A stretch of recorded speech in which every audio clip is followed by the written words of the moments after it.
Hello and welcome back, and that's right, it's time for the big one. Today we're going to talk about the QNAP TVS-h874T, their 8-bay Thunderbolt 4 solution. This thing we talked about here on the channel for about half a year. We saw it at QuTS over in Taipei in summer of this year when they did their own partner event where they were sort of showing off their wares, and this one for me really stood out because up to that point QNAP had mentioned a bunch of Thunderbolt 4 stuff and were really quiet, and a lot of people, myself included, were starting to go, vaporware? But no, this thing has arrived. Built on the TVS-h874 that we've already seen before, but this time equipped with Thunderbolt. Ultimately, it is that system. If you don't want this with Thunderbolt, do yourself a favour, save yourself a few bob, and get yourself the non-Thunderbolt version. But if you've come to this video, chances are you've been considering this for post-production. You're a 4K or 8K video editor, you're dealing with insane raw photo files, you are working in post-production one way or another, you are dealing with media, and your method of choice when connecting with media is Thunderbolt. You connect with Thunderbolt DAS, you connect with your Thunderbolt client devices, knocking around your studio or whatever, and ultimately you've heard about this device that centralizes a lot of that data, that allows you to reinvent your workflow in a more efficient, semi-automated fashion. And that's what today's review is about. We've already done a before you buy or a should you buy that I think is probably going to go live first, which will consolidate a lot of the good and bad. So if you're looking for a much shorter video, there should be a link on one side of the screen that will link you, thanks to YouTube, to that much shorter version that just deals with the bullet points. This is the big one. This is going to cover as much as we can. That's why, if you look at that time bar, this is a crazy long review, and I apologise in advance for that. But before we go any further, it's worth highlighting straight away, there is no unboxing. There's no point. One, the box is huge. It arrives with an enormous amount of protection all the way around. Hard foam. Again, there's two giant panels like that, and you get your box of accessories. This device knocks around for about, again, depending on where you are in the world, 2,500 to 3,500 Nika. And I'm well aware that currency is going to be different where you are in the world. I know someone's going to call me out on yen. I know. But as conventionally, when it comes to euros, when it comes to dollars, when it comes to that, pounds, that sort of thing, this is going to knock around for 2,500 to 3,500 there. There are two configurations, an i7 version, that's a 12th gen i7, and a 12th gen i9 version, arriving with 32 gig of DDR4 and 64 gig of DDR4 respectively, 64 gig being the maximum supported by this device. Now again, that's the fluctuating price points. If you go for the non-Thunderbolt version, you can save yourself a few quid. There's an i3 and an i5 version, there's even a 4-bay and a 6-bay version of this, but we are focusing specifically on this one today. Now, for that money, what do you get? Well, you get this bad boy over here, but what about our accessories? What do we get? Ooh, shiny. Let's go for the unboxing. We get our mains power cable. This has got a 350 watt internal PSU. We have a Cat6 cable.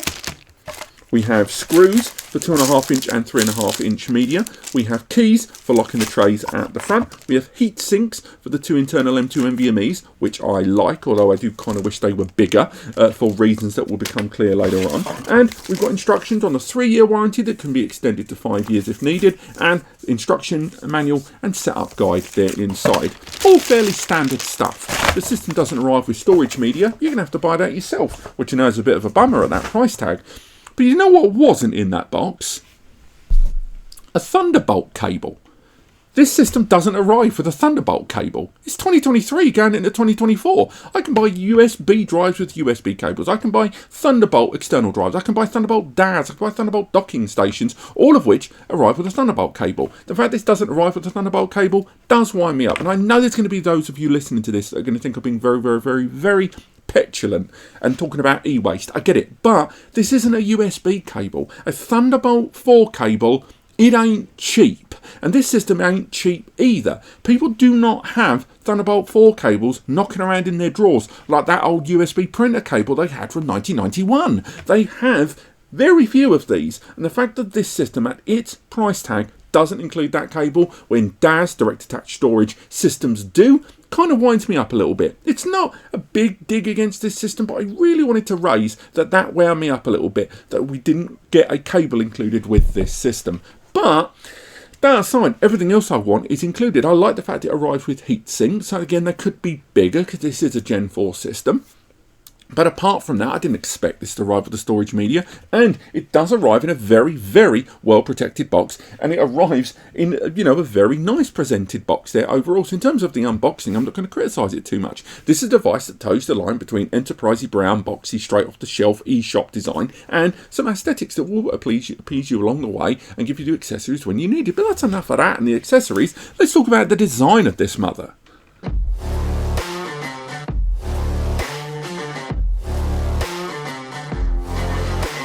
Now, the design of this device is pretty familiar for those that have followed the brand for a while. This 8-bay chassis, at least at a glance from the outside, looks pretty much the same as the chassis they've been using since about 2019, maybe even 2018. It's got an LCD panel built there into the front that gives you real-time information about the system when it's in operation. Also, all of the individual storage bays there at the front have got LEDs for when they're active, when they're in good health, and when they're not. And on top of that, on the side there, we've got a USB port there at the front with a one-touch copy button to either semi-automate or fully automate USB backups back and forth on this device. And that USB port is USB 3.2 Gen 2, by the way. So that means this system cranks out 10 gigabit USB there for those much faster connected drives, and we're seeing more and more affordable SSD external drives that are allowing you to really take advantage of that performance. Now, I've already fully populated this device with enterprise class drives alongside, I think I say fully populated, I think I've left one of the bays empty to do some RAID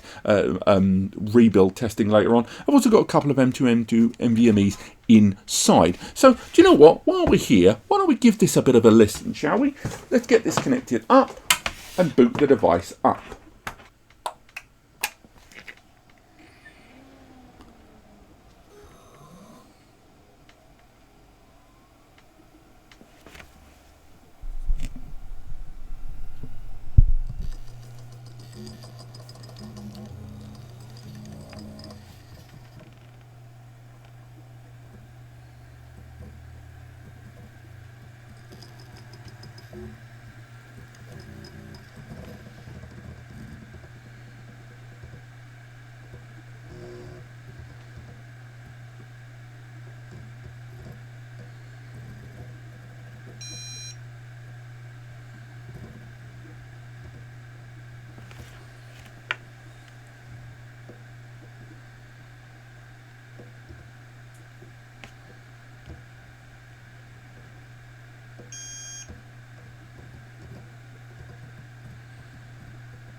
So yeah, if you're in close proximity with this thing, you're going to hear it. Considering the scale of storage inside this system and the amount of active and passive cooling around it, I think design-wise, I still absolutely love what QNAP are doing with this chassis. To fit that much amount of storage and that kind of hardware into this and still maintain what is pretty small in terms of overall storage capabilities once you factor in 22 TB drives, I still really like the design of this. But there is no avoiding that because of that metal architecture and erring towards heat dissipation and active cooling being so paramount on a system like this, the result is that in terms of noise operation, you are definitely going to notice it. But that's enough about talking about what it looks like. It's about what's inside the NAS. But before we even get to that, let's talk ports and connections on this bad boy.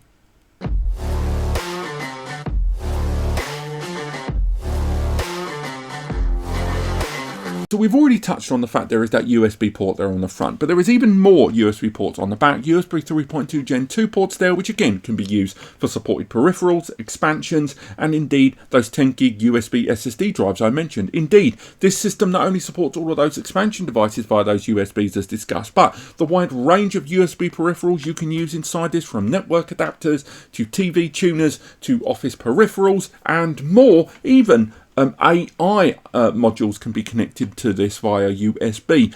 With USB compatibility and support, even go as far as allowing you to bolt that USB port onto Docker images internally and virtual machine images if you choose to. But those USB ports are also used in conjunction with the HDMI output.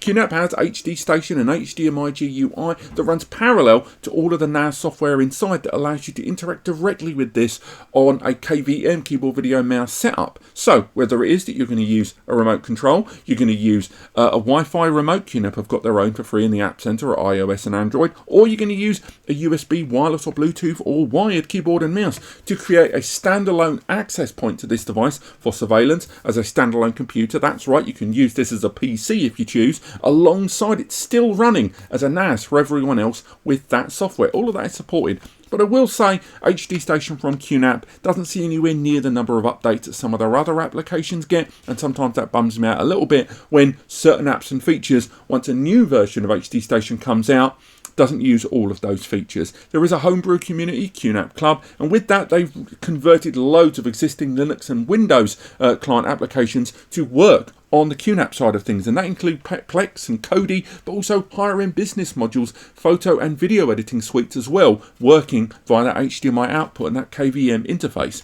Of course, for a number of you, it's going to come down to that Thunderbolt support there, with this support device having two Thunderbolt ports on its own dedicated Thunderbolt card. Thunderbolt 4 and of course Thunderbolt 3 both support and are compatible on this up to 40 gigabits per second. But it's worth highlighting, because of this system using Thunderbolt over IP or IP over Thunderbolt architecture, the result is that a Thunderbolt DAS box of this same scale, so an 8-bay Thunderbolt DAS or direct attached storage, otherwise known as a LAS box or local attached storage by some users, that means that this system will give you lower performance than those DAS boxes, because whereas they are one user connecting point to point via traditional access, this has to utilize IP as its protocol of choice and supporting multiple users at once, as well as remote and network access as well to go alongside that Thunderbolt. The result is the performance numbers you get aren't as good on this as the direct attached storage stuff, but still very, very good while still supporting all of that multi-storage software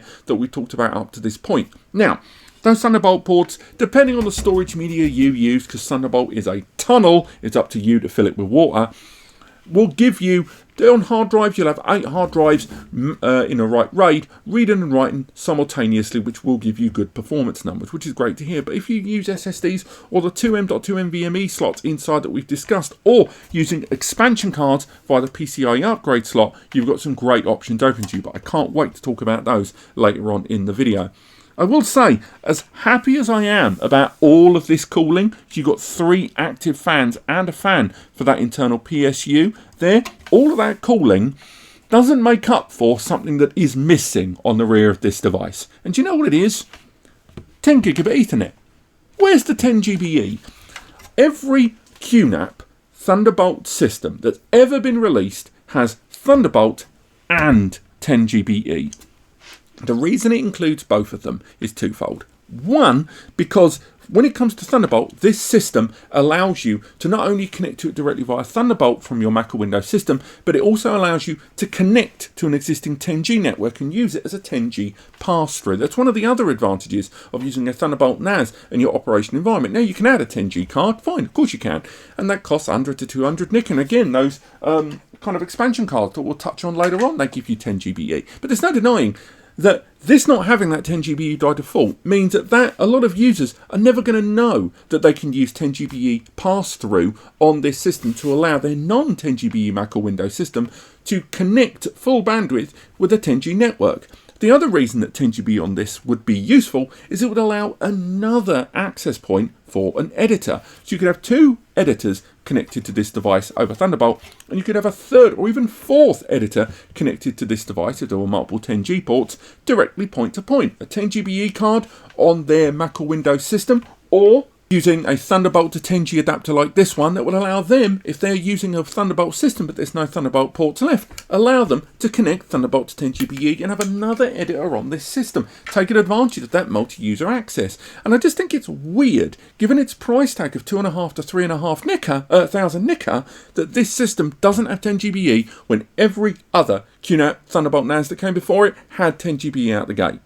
But that said, aside from that lack of 10GB, I can't really be critical about any of the other ports and connections on this device. I like what is there, I like the opportunity for expandability, and I like that each of those ports gives me a decent amount of utility one by one. The lack of 10GB is a pain, but bearing in mind that this is built on the already existing TVS-h874 series that's been available in i5 and i7 without 10GB this whole time, and the i9 has two ports on there, maybe adding 10GB on this would have meant we'd have lost this PCIe upgrade slot, because they've already put the Thunderbolt card inside the 4x4 slot, so we may have lost that x16 slot down there. But nonetheless, given that the 872XT that came before it had a 10GB port on the backboard there, not even on its own card, it's just a shame that it's not there. But let's grab ourselves a screwdriver and see what's inside that matters.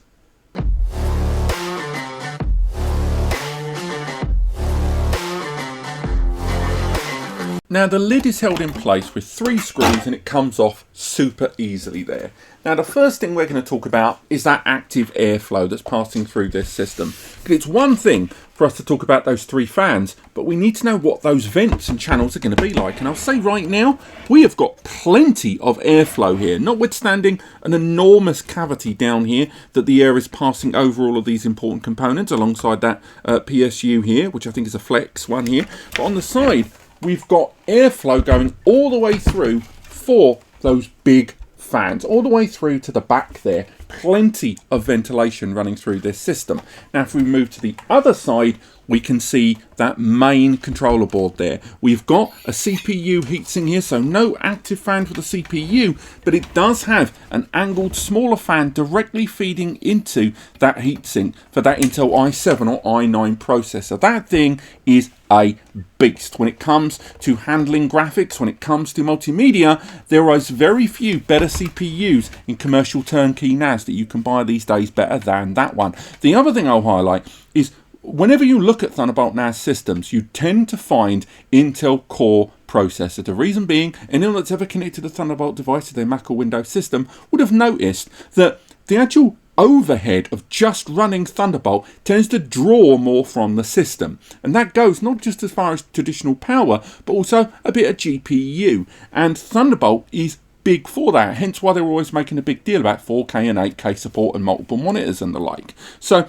having that level of CPU inside this isn't a surprise, but even then, much like its predecessor, the 872XT, I heaped a lot of praise on the 7.4 series for being very future-proof. They are going for a 12th gen Intel Core series on all of those devices, and although we are currently sitting in 13th generation, compared with their competitors, this is light years ahead in terms of the hardware architecture and the servers they are using here. Not going for Xeon processors, which is generally more of the file server choice. They're going for that creative sector with that CPU. It does result in a higher power draw than some of the other embedded Ryzons and even the Intel Atoms that we've discussed, but it opens the door to a lot more PCIe lanes, cores and threads for the system to take advantage of.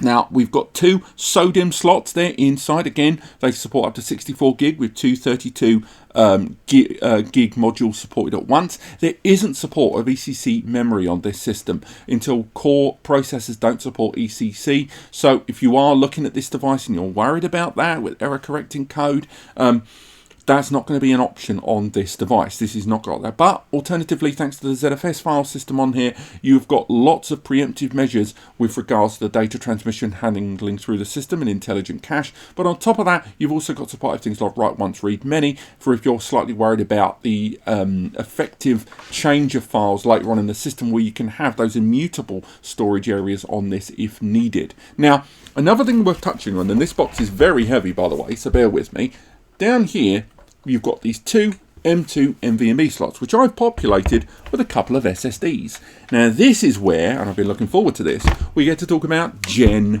4 architecture.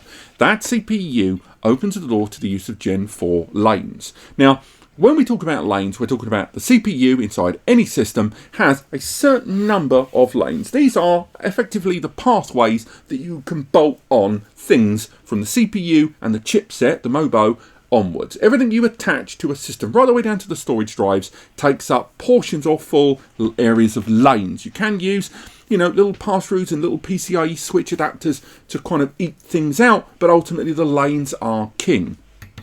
This system supporting Gen 4 lanes means that each one of those lanes supports up to 2,000 megabytes per second transmission, and there's also the times factor there. Now, every other system outside of the 7.4 series and the recent the 77AX series that was released, every other NAS range I know, currently at the time of recording, is Gen 3. That's 1,000 megs per lane.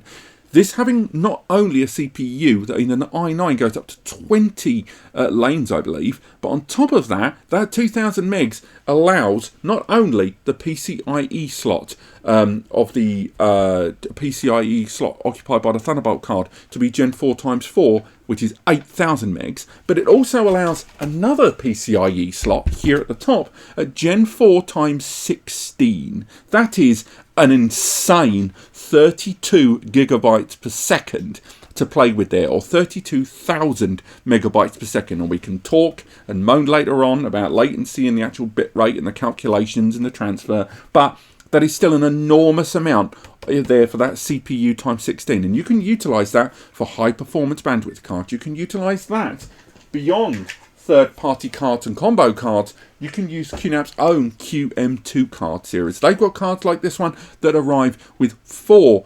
Gen 4 times 4 M2 NVMEs. Each one of those M2 NVMEs will give you 7,000 megabytes per second each. SSDs such as the Sprint Rocket 4 Plus, the AdLink 8TB, the Seagate FireCuda 530, the WD Black SN850 and 850X. All of these are SSDs that have come down lower in price, but all of them can give you 6,000 to 7,000 megabytes per second read or write, and this system will allow you to take advantage of it. Whether it is you're using the combo cards, which again, once you get them, you can have up to 4 of these, or get a card that's got 2 M2 slots for 2 of these insanely fast cards, SSDs, and 10 GBE ports. So that 10 GBE that was missing on this, you can get a single card that occupies that slot there at the top, and it will allow you to either have 4 of those insane SSDs or 2 10Gs and 2 SSDs all on that single card there. And that lane is what allows that to happen. But it doesn't stop there. Do you remember I mentioned earlier on about the 2 M2 NVMe slots here?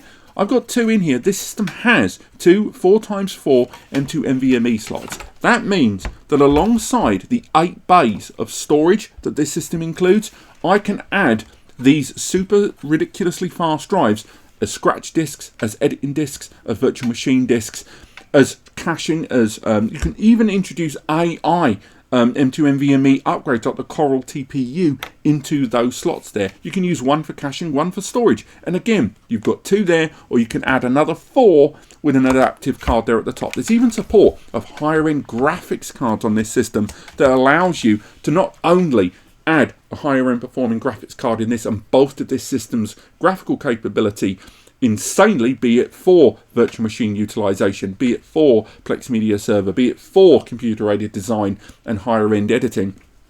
But all of that is still contained in this one managed system, thanks to QuTS and QuTS. All of this hardware at your disposal, and you can run all of the operating system to do all of the cross-file sharing, all the multi-tier backups, and we'll touch on all of that in a moment. But I just wanted to also quickly highlight before we move on that you can even go ahead, and QNAP aren't big fans of this, but I have made videos on it, install TrueNAS on this. So if you wanted to go for TrueNAS, maybe you've been using it for a long time or you've heard great things about it, but the idea of getting silicon paste under your fingernails and building a system from scratch bothers you, you can get a system like this and pop on TrueNAS if you choose, and then really go nuts. But PCI expandability isn't quite where it stops in terms of storage cards and 10G.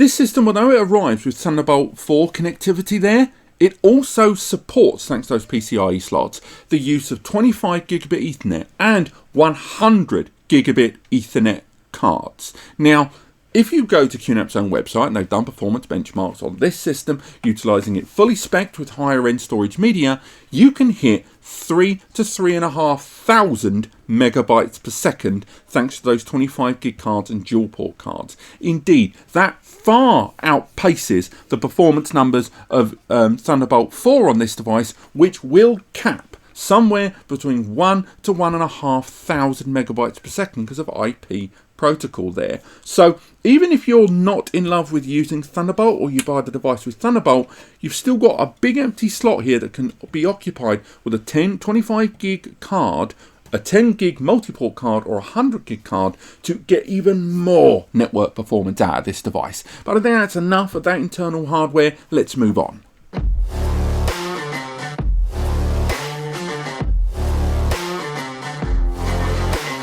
Okay, so here we are on the desktop of QuTS running on the TVS-h874T. Now, I'm going to say straight away, this is not going to be a comprehensive overview of the good and the bad of that software. If you want that, you can head over to the full QuTS 5.1 review and the QuTS Best of Both Worlds review. Both of these are more than an hour long each, and if you are looking at purchasing this device, you know, for your production needs, you're thinking about upgrading your photo or video editing, we've got a video editing guide on what you can do with this and how to use it with your software, and again, that one's about 40 minutes long. And finally, we've got the video editing on a NAS guide. All of this will be linked in the description, but the reason I say all this is because I can't cover everything without this review being even longer than it already is. So if you want to learn more about that software, use those videos. On top of that, because I'm connecting with this device via the Thunderbolt connection here at the top rather than over local area network, the result is I'm in relative close proximity to this device. You're going to hear it periodically with the fans there in the background. I am less than a foot away from this system, so do bear that in mind with the noise in the background. I'll try and clean it as best I can, but it is inevitable. But as mentioned straight away, early doors, as you can see, I'm connected with this device via network connected drives here. I've disconnected one here, and as well as that, I've gone for LUN targeted storage as well. That's something you can do on this device very, very easily. If you want to, you know, set this up and you don't want to use any of this software, it's really, really straightforward. You can go ahead and use the iSCSI tool here that allows you to create individual storage areas. I've gone for one using RAID 5 storage drives, one with triple parity, that's 3 drives mirroring exactly the same data, so you've got a couple of safety nets, and I've even gone for that M2 NVMe drive inside, either before or after this in this video, because I've not worked out in production yet whether I'm going to be adding the performance test before or after this, but that is what we are going to be running there. So we've got loads of different storage options, and of course inside there, if we go into the storage manager, we can see all of those drives in there, and indeed I've included a drive that's showing bad sectors just to show you that this system will identify bad sectors when needed on a drive, and that will allow you to preemptively get ahead of any failures in your system, kind of while you're running it there, things that can go right, things that can go wrong. You can even go ahead with predictive migration and failure, where if you've got a spare drive installed inside the system, you can have it so utilising multiple monitoring systems from SMA-RT to iWolf Health Management and QNAP's Driver Analyzer, or you can use WDDA, although long-time followers of the channel and NAS community will know that WDDA isn't the best, so I do recommend turning that off. Something you can do, but that'll allow you to have predictive migration on this system, where if a drive is showing signs that it may fail, you can start cloning that drive onto a healthy drive, thereby avoiding the downtime associated with RAID rebuilds there in the background. And as you can see, as mentioned earlier on in the video, I've got that M2 NVMe installed there at the top, and as we can see there on screen, it's an 8 TB drive, and it's running at Gen 4x4 speeds. We've got the full bandwidth there afforded to that drive. And that means a fantastic performance number, which again, we don't even need to wonder about that, because what we can do with that drive is straight away get ourselves a benchmark, and a benchmark performance test. More on that later on using synthetic tools. But as you can see, inside the QNAP system, that drive is cranking out a lovely 6.33 gigabytes per second performance there. Now, coming out of that, if you want to learn more about what you can do with regards to that storage, within that storage manager, it's worth highlighting that you can do all manner of things. You can create those multiple storage areas, which thanks to the support of ZFS file systems on QuTS will allow you to take advantage of space saving things such as inline compression with data being compressed on the fly. Take advantage of deduplication where you've got data being backed up from multiple sources that's the same data. The system only stores one copy but records where it comes from. Intelligent caching, and the caching we'll go on in a moment is quite configurable indeed. And if you want to find out more about the data reduction, you can find out live at any time the state of reduction with all that happening in the background and just how much data is being saved over time and which directories within the system you want that to be afforded to. Now if you go for caching there, you can go ahead with the caching to install a single or multiple SSDs, and then from there allow you to actually customize the extent to which that cache saving can be applied. So for example, if we go for this one here, this may be the read-write cache that requires 2 disks. Can't go for that there. Go back, go for the either write or read only caching there, select R drive, go forward, choose where exactly in the system which areas you want to benefit from that caching, and then from there you can go ahead and choose whether you want the caching to be either small factor, which is good for virtualization, metadata and small data, or larger I/O, in other words larger blocks for if you're going with larger data such as multimedia. Lovely stuff there, all of it hugely customizable. Now, when it comes to snapshots, whether you want to go in-system snapshots or you want to go for off-site replication, you can go ahead and reserve that space early doors and create areas of snapshots to be created on the fly or with a schedule. All of that can be configured very, very easily from within this portal, and although I've not applied any of them here because this is a test bed, I can go ahead if I choose to enable that scheduled snapshot and snapshot off-site replication to be enabled and configured really, to a high level with those replicated snapshots to exist on a USB, a remote NAS, or even the cloud. Now, talking of cloud, another thing we can do outside of those bolted on LUNs that we mentioned earlier on is go ahead and go for hybrid mount. Hybrid mount will allow you to bolt on cloud services to make them appear, or when I say cloud, it can mean other NAS devices as well. It will allow you to bolt on NAS server provided storage with the appearance of local. So say you've got a high amount of data storage in any one of these many different cloud storage providers. What you can do is take those cloud storage providers, bolt that storage on, and it will locally cache on the NAS, and then you can use all of the different NAS server tools that this system arrives with, but on the cloud data there. It's incredibly beneficial.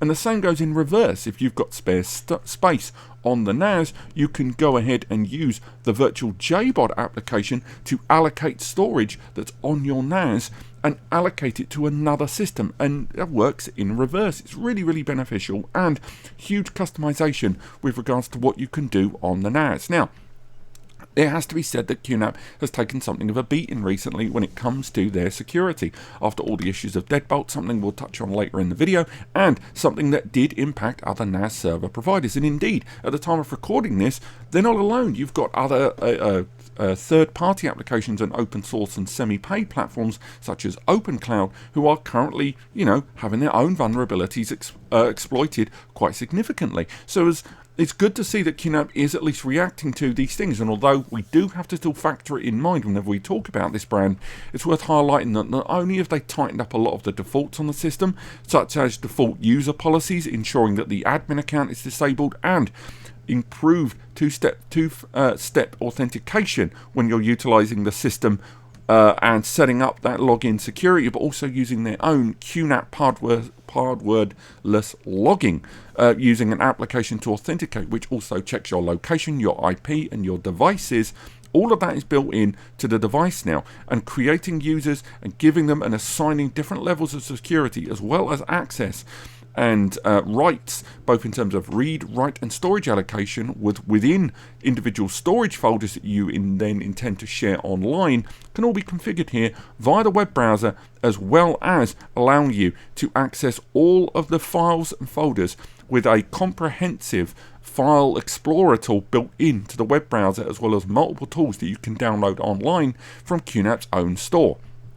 Now, circling back to security, The security tools, you've got antivirus tools that are built in that you can analyze and get results and set up a schedule. You can go ahead if you choose to start the malware removing scan, which can be set to a schedule. Alternatively, you can have that always running in the background. You can customize your firewall with significant numbers of different configuration tools, as well as allowing you to set the profiles from basic all the way to incredibly intensive enterprise. And of course, you can choose, if you wish, to go ahead with a customized set of rules built to your own firewall if needed. Same goes with the security chart, allowing you to scan your system on the fly and find out more about what needs to be done on the system to tighten it when needed. As you can see, I'm allowing telnet connections, something I needed to do to get more information about this device, but it's alerting me that I've left telnet and SSH on. Something I need to turn off later on, but it's off by default. The same goes, some apps need to be updated, something that the App Center will tell me periodically and allow me in the security settings to choose if I want them always updated, or at least to alert me when an update is needed. And that extends, of course, all the way to the settings panel, where in there, if you go to the updates, you can now tailor how and when and which updates you receive, significantly more tailored. So in the past it used to be, do you want to update it automatically, or do you just want to know? Whereas now updates are far more tailored. You can choose to only have critical updates, quality updates, install the latest updates, or let you know when they happen. So if you want to have security fixes but you don't want any of the feature updates, which may change the applications you use, you can customize those at any given time. Managing the network connections is also very, very easy. Going to the networking connections configuration tool, you can see that not only have I got virtual connections which have been assigned to virtual machines on this system, something I'll touch on later, but we've got the Thunderbolt connections and the network connections as shown earlier, connecting via the local area network or directly via the Thunderbolt cable here. And again, you can check out all of those interfaces and configure those with regards to changing everything from the MTU to allow larger packets of data to be exchanged, which may be very good for larger sequential data connections, or customize the Thunderbolt connection and find out more about the activity and the data that's being exchanged back and forth. Now, moving forward from that, we can talk a lot more about the apps. And in the app side of things, things are still pretty darn good. This is a ZFS system with a lot of tools to play with. Now, if we start with home users or Soho or those looking at multimedia, of course, you've got the AI supported application which will analyze your photos and allow you to not only see your photos in a nice gallery mode with mobile apps too, but with facial recognition built in, allowing you to name users in your catalogue of decades of photos, and therefore when new photos come, get them catalogued by name. Moreover, from that, the AI also has object recognition, allowing you to not only use the AI to analyze your photos, not the name, but the contents of the photos themselves, and allow you to, for example, say, right, I want all the photos of food. But it goes further. What kind of food, what kind of drink do I want to be able to see?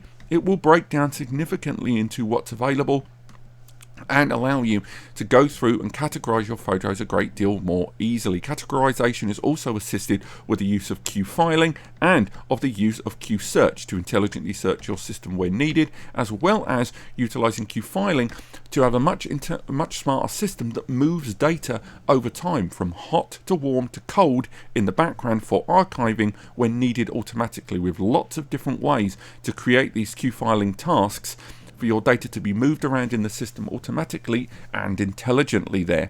Going back to the subject of multimedia, we can talk about photos, videos and music. Thanks to the multimedia console running in the background, allowing you to index photos and directories for the ones you want to use and the ones you don't, being a great deal easier to use. It's all there and easily customizable, and that same goes all the way down to thumbnail generation, indexing and transcoding on the fly. Talking of transcoding, we've got to talk about Plex Media Server running on this device. Now, there's going to be a dedicated video on this, but we do have both 4K testing and, of course, thanks to this system being so insanely OP, and it's i7 Pro, I think it's an i7 processor inside this 12th gen and 32 gig of memory, the result is that this system can play up to 8K.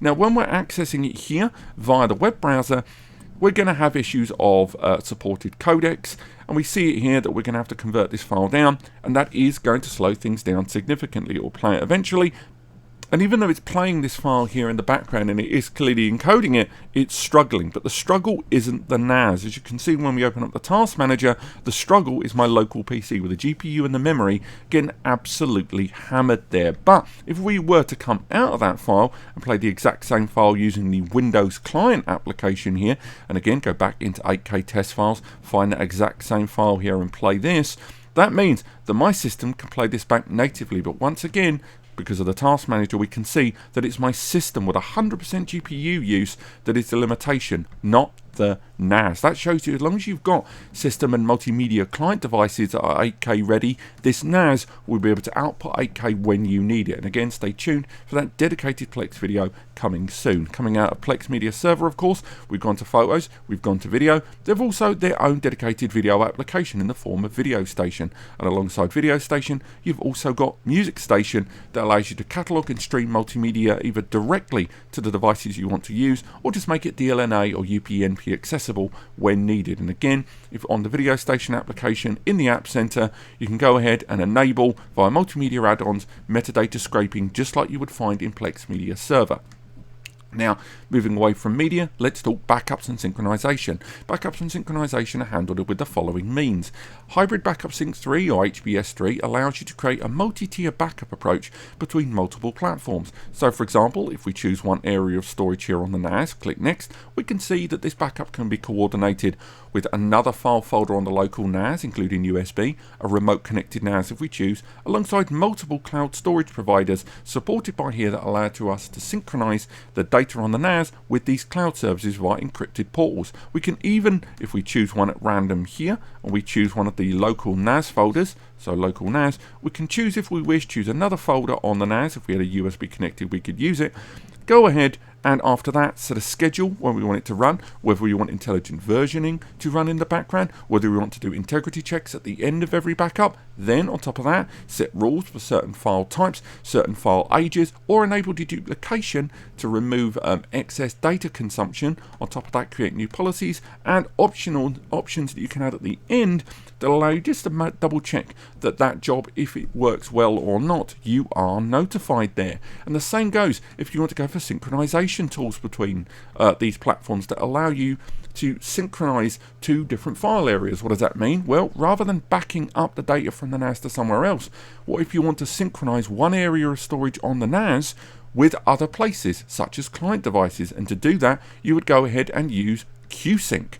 So QSynchronization will allow you to synchronize individual files and folders on the NAS with Mac, Windows, mobile, iOS and Android devices, which allow you to communicate with the NAS using your client file manager system rather than via the web browser here, with all of that with intelligent caching and file pinning, allowing you to only use up data space, storage space on your client devices for the data you want to access, but still be able to see the structure of the connected folders on the NAS. And you can configure that pretty darn well. And once again, via the user settings here, you can choose which users have got access, their quotas, and more. That synchronization extends all the way to if you're using your VMs. If you're using virtual machines and you want to synchronize your Hyper-V or VMware VMs with the NAS, you can use Hyperdata Protected to do so. Or, if you wish, run your own virtual machines thanks to Virtualization Station 3, which not only has a marketplace that allows you to add third-party VMs, but you can also host your own VMs, import VMs, or create your very own VM sandbox space with your own ISO to load in with full customization built in there. And once again, you can synchronize that in many ways with the Hyperdata Protector, and with QNAP integrating high availability, you'll be able to utilize this as a means to ensure continued uninterrupted access to those virtual machine environments there. Now, that extends all the way to an application that I haven't got installed here, sadly, called BoxSafe. BoxSafe allows you to integrate your, let's go for the synchronization tools there. BoxSafe will allow you to integrate your Google Workspace and Office 365 setups with the NAS. So if you're already using those third-party platforms for your email, for your communication, for your documentation and more, you can integrate those directly and synchronize them with BoxSafe on the NAS. That means that if you've got 10, 20, 30 users using Google Mail and Google Docs every single day, or Office or Microsoft Office and Outlook, they can have all the synchronization for their devices on the local area network on the NAS, and the NAS communicate with the internet with Google and Microsoft. That means if you lose internet connectivity, none of your connected local users will know, because all of the data is on the NAS native to the way they need it. And when the internet connection is re-established, the NAS in the background will resynchronize all of the data changes in the background. It's that straightforward. Hell, I didn't even mention in FileStation that if you want to open up documents from within your data, again, these are Microsoft PPTX, Microsoft docx Word files, Excel sheets and more. There's an added integration of Office 365 implementation in FileStation that allows you to open those files up natively using Microsoft's online tools. There's a huge range of apps and services built in here. I didn't even touch on support of write once, read many here. There's support of encrypted volumes, support of self-encrypted drives. All of that is built into this system. Now, as good as all this sounds, it's worth highlighting it's not perfect. For example, if you're connecting to this device with Thunderbolt, do be aware that if you were to utilize 25 GBE, there is the potential for higher performance there, something that because of Thunderbolt over IP technology, there's going to be limitations there. Also, on top of that, if you are going to be utilizing the App Center, bear in mind that to really take advantage of more applications, the base level App Center has only got a finite number of resources, whereas there are third-party platforms such as QNAP Club that allow you to have customized homebrew apps if needed, but just bear in mind that these do bring into question the support and security of your system. So do bear that in mind when you hear about an app that works on QNAP. Just bear in mind, for example, Kodi, that there is no official app for that. Now, I could talk about more apps such as the surveillance platform. I could talk about the QWAN application. I could talk about TowerScale. I could talk about many, many more applications, and I've done dedicated videos on all of these. Just take my word for it that right now, the QNAP range of applications is absolutely great. But many of these apps have limited licenses.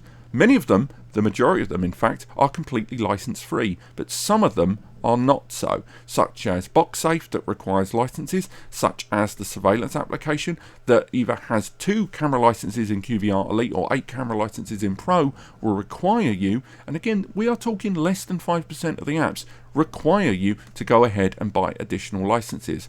And QNAP's additional license program here is really messy, and I hate it, I hate it, I hate it. I understand it's necessary for long-term funding, and it's a way that small and medium businesses get access to all the apps, but enterprise users will have to pay extra, and it supports the apps, it supports development. I get it, but I wish it was presented in a less convoluted way, and there are just too many licenses to add extra features to what you're seeing here. But overall, QuTS and QuTS still run like an absolute dream, and I would still say right now, go through these guides for more information about what you can and can't do, and also bear in mind that unlike alternative platforms like Synology DSM, there is a higher learning curve here. There is going to be a lot more customization, but with that, there can be sometimes where you're going to do too much, too little, or the system will feel like more aggro than a Synology system.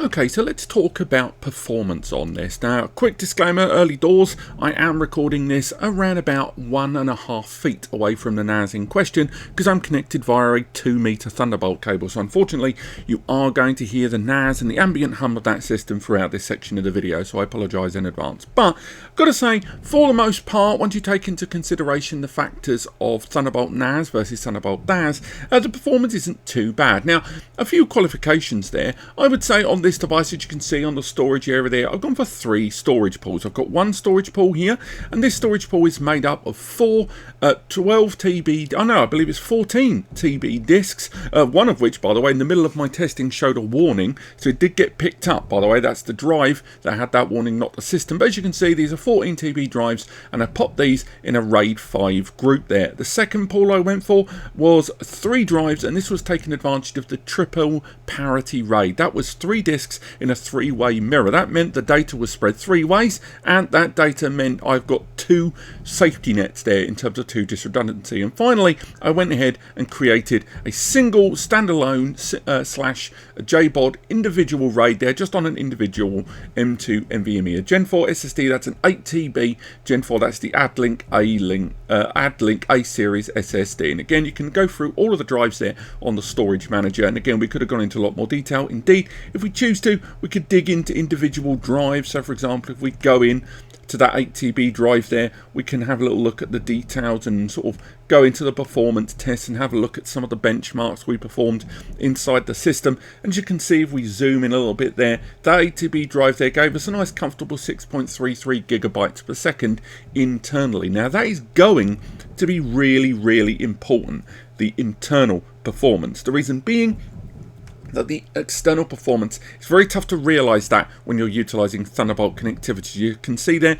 we've got 169.254.4.109 IP there at the top. That's because we're connecting with this over utilizing that Thunderbolt IP system there. But we've also got the NAS connected here over the local area network. That's directly point to point on my 1 gig network for the office here.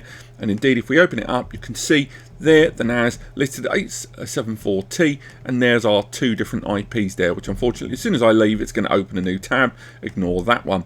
So we've got it connected over the Thunderbolt IP connection as well as the standard network connection there.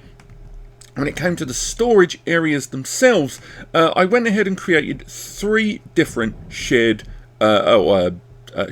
drives here. These are mapped network drives. These mapped network drives, if we go in, you can see each of the storage areas had their own mapped drive via the Thunderbolt IP at 169, and I even went ahead using the QNAP iSCSI manager and created 3 individual LUNs. These are kind of a standalone blob, if you will, or block-based storage on their own that allow you to attach the storage media, I would argue, a lot more conveniently and a lot more straightforward to a lot of the client software you may be using on your PC or Mac system.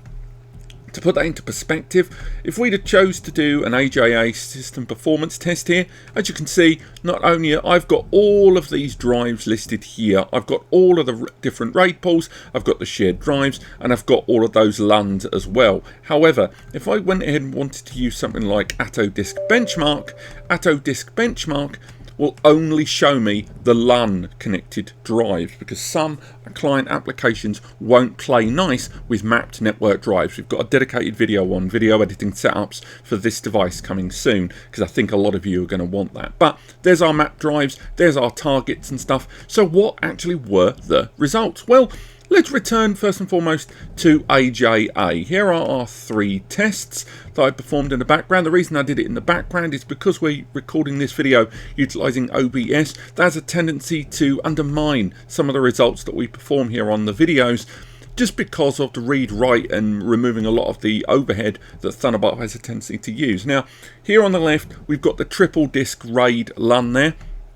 And again, 680 megs over 487 megabytes per second, pretty reasonable for 3 disks being read and written to simultaneously via the Thunderbolt connection. In the middle, we've got 1039 over 668 write and read respectively, and all of these tests, by the way, are on a 1 gig test file, and that was using the RAID 5 targeted iSCSI LUN. And finally, we've got that M2 NVMe. The M2 NVMe gave us 1309 over 484, and a lot of you are probably going to be a little bit disappointed, given the internal benchmarks of this system. Let's get the storage manager back up. Indicated this drive was going to give 6.33 gig, but remember, that's the internal performance inside the NAS. The numbers we're looking at here are all external via that Thunderbolt connection, and this is what I mean about the pipeline and the architecture of Thunderbolt and Thunderbolt over IP. You're not going to get the same performance numbers as you will over DAS,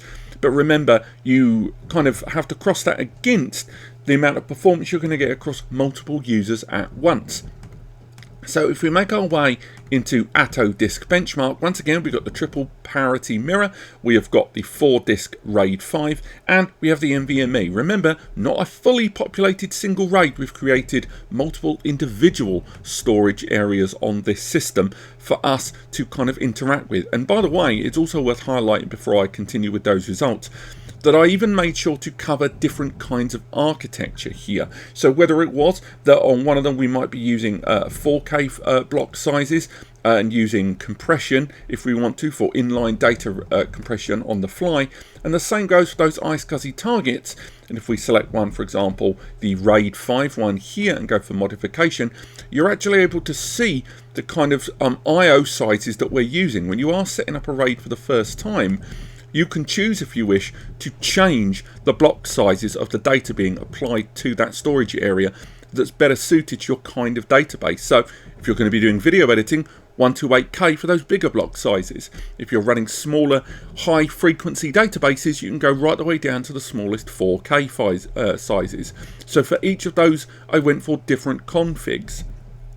But if we make our way back in to those Atto Disk Benchmark results, as you can see, they're actually quite similar performance numbers because of that LUN, because AJA does a one-off very quick test. To give you an example there, if we go ahead and just run that test once again, you're able to see that it's going to read those drives and there's an element of spin up. So that first test is going to be slower, but the second test should be higher. Unfortunately, because we're using OBS, that is affecting these results. That's why I had to do a lot of these performance tests in advance.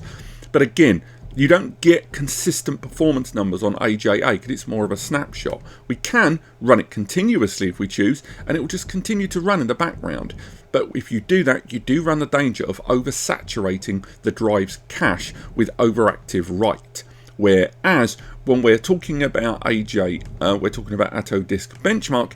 Atto Disk Benchmark does a much more consistent overarching time of testing, and as you can see between them, the numbers between all three of these was actually quite similar. The NVMe was probably the highest performer, particularly in terms of read over write, but again, it wasn't consistently the highest, as you can see over all three. They all gave good numbers, but there's still no denying that it wasn't giving us our best results there. And again, let's go ahead and just in the background there, run another test while we're doing other stuff on the system. Let's go for our RAID 5 configuration using 4 hard drives. We're going to stick with that 1 gig test file there, and we're going to bypass write cache as well, to give you some idea about what that's about. We're just going to run that in the background while we conduct the rest of the test. Unfortunately, you will hear the RAID 5 drives kick off in the background as we continue with this section of the video.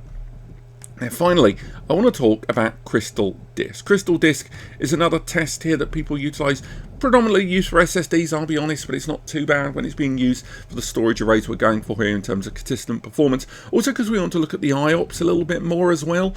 As you can see on the left, we've got our triple parity RAID here in that mirrored section here, and we got close to a gig, close to 1 gigabyte I should say, and not hugely great for the write. And the same goes if we look at the RAID 5. The RAID 5 configuration here higher, we crossed into the 1 gigabyte or 1000 megabyte section, but still not overly impressive, right? But it was the SSD here, the M2 NVMe over Thunderbolt, that was doing quite well with 1.2 gigabytes per second there and 1.6 gig read over write. And we had the mixed performance numbers to look at. And this was consistent all the way through to when we were looking at the IOPS numbers here at 4K random IOPS and growing greater, although weirdly, the IOPS for read were higher on the hard drives than they were on that SSD. Maybe an anomaly, we're not too sure. We will be doing consistent testing with a lot more of these results on a future video, but it's just quite a lot to cram into this review here. Now, if we hark back to that Atto Disk Benchmark result there, and again, we know this is the 4-drive RAID 5 configuration, so let's bring our other 4-drive RAID 5 and pop these side by side to see how they compare right now.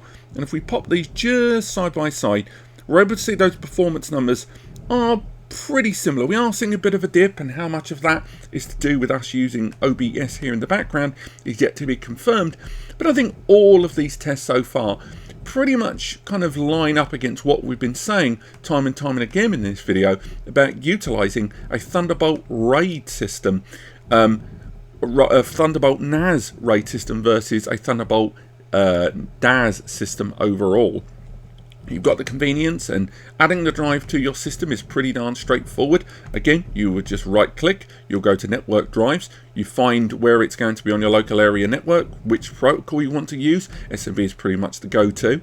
Click OK, and it lists all of the available shared drives in your system, all of which you can go ahead and map and pin to your existing system here on the right very, very quickly, or you can delve into them directly from this interface. The same goes if you want to go ahead and use Thunderbolt over Ethernet, if you want to go ahead and utilize this NAS as the gateway, something that you 10GBE users are definitely going to want to take advantage of. It's just a shame the system does not arrive with 10GBE out the gate.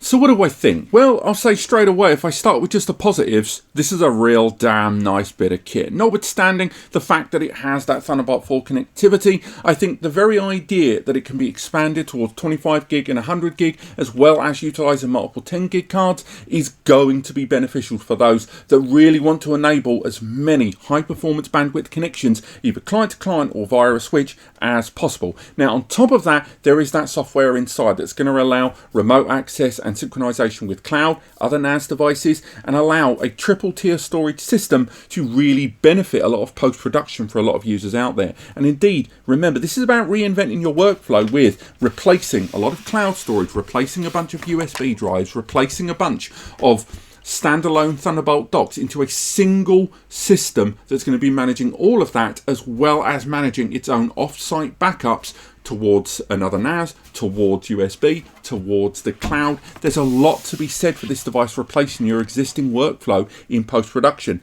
And that support of Gen 4 architecture, mwah, chef's kiss. I am all about that when it comes to using those high performance Gen 4 SSDs, taking advantage of higher performance PCIe cards and GPUs. All of that in this system really maximizes long-term expandability and performance on this, and that's not even before I touch on the benefits of a ZFS storage system, the ability to use third-party OSs on this device, and the fact that we can use any drive we like with no limitations on the compatibility, and 2, 4, 8, 12 and 16 bay expansion devices, allowing that original storage area to get as big as we need. On top of that, it acting as the central point for a file system exchange point for sharing, where it supports all of those file systems in a way that a Thunderbolt DAS will not, and the expandability of those individual internal pools, external pools, and tiered storage all add up to one of the most powerful and capable storage systems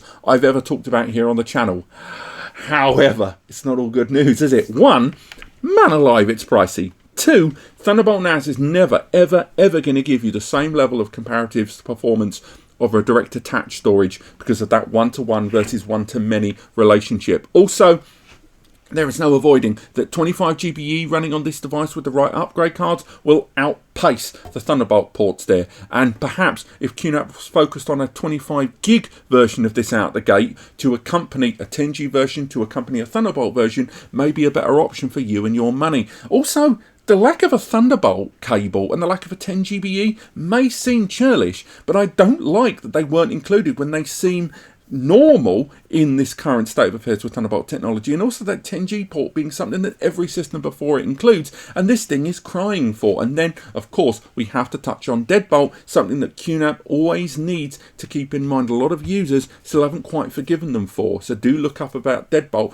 before you make your decision. They're not the only brand that were hit by it. Lots of other brands get targeted. Hell, Synology got hit by SynoLocker. Every brand gets targeted. It's about the way the brand handles these things when they happen, and also how much of it is the user's responsibility and how much is the brand's responsibility. And I think Deadbolt is still a matter that lives in the grey area, but overall on points, this is still one of the best, if not the best QNAP NAS I've ever talked about here on the channel. It's just a shame about that price tag keeping it out of the midst of a lot of us. But thank you so much for watching. If you need further assistance, there's lots of ways to go about it. 1, there's the free way. On the right hand side of every page at NAS Compares, it's ran just by me and Eddie, it's just us doing it. You can use our free advice section where we'll get back to you and help you with your questions. Or use the Discord or use the free community forum, ask.nas compares. If that's not quick enough or you want expedited support, hell, you can use the membership tier program, the Inner Circle, to get expedited support and access to our monthly Zooms, as well as using Ko-Fi or Patreon to hire me and Eddie as consultants for your setup, where we can guide you along and help you understand the right from the wrong. Finally, there are links in the description to this product and others that are going to be relevant reviews, guides and more that you may need to help you along the way in your journey towards the right storage solution for your needs. So I recommend you check those out. But of course, if you have enjoyed this, chuck us a like. It really helps us understand what we're doing right and wrong. And please support me and Eddie in what we do as much as you can, passively of course. Thank you so much for watching, and we will see you next time.